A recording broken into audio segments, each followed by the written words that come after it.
we are going to unleash American drone dominance.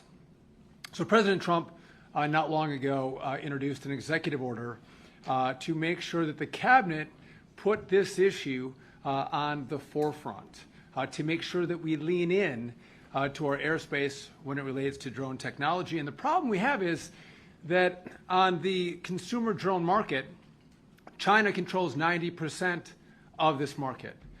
And the problem with that is we're turning over our skies to one of our main adversaries. Huge problem, and it's going to happen no longer. Now, we are announcing a new rule to normalize beyond visual line of sight, or BVLOS as it's called. Operators in the past would have to get individual waivers to operate these drones. Very complicated. They were issued on a case-by-case basis. And because of that complication, I don't think we saw the innovation that we should have in America.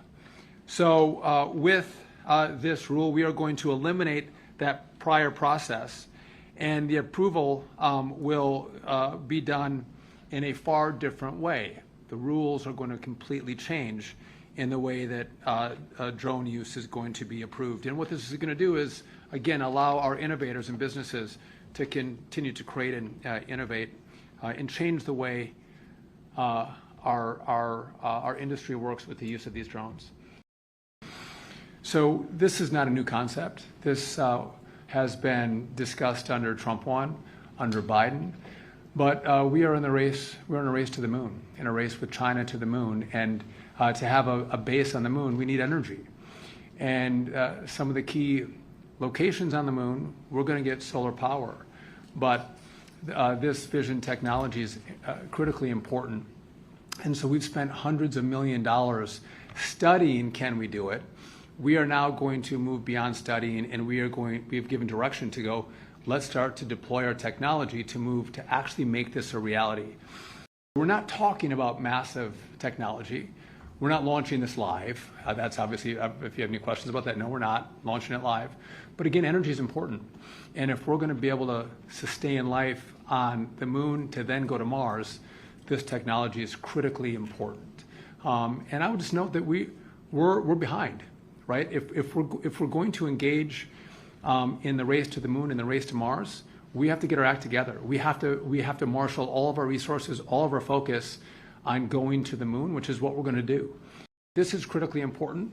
There's a certain part of the moon that everyone knows is the best. We have ice there. We have sunlight there. We want to get there first and claim that for America. And to do this is this part of the fission technology is critically important to sustain life. It's going to change the way that people and products move throughout our airspace. And again, so you may change the way you get your Amazon package. You may get a Starbucks cup of coffee from a drone.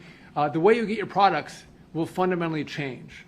But what's even more important than that is the impact that it's going to have on manufacturing, on farming, on energy production, filmmaking, medical delivery. Industry needs this rule to make sure they can use this technology that's going to allow them to do business more efficiently and effectively. I couldn't stand here and talk about drones in the airspace without talking about air traffic control, how important the modernization effort that's underway right now is to making sure that drones can be deployed, eVTOLs can be deployed. I want to thank the Congress and the President for the $12.5 billion down payment they gave us to start this process. The total we need is $31.5 billion, but we can start the process. We're excited about this announcement today. This has been a long time coming. This was not thought up in the last 7 months. This has been going on for well over 4 or 5 years, this conversation. Under this president, we're not afraid to move and move fast, but also move safely. So do I have a concern broadly about AI pricing? Yes, I do. Let's sell prices on seats for what they should go for. But to try to individualize pricing on seats based on how much you make or don't make or who you are, I can guarantee you that we will investigate if anyone does that. Now,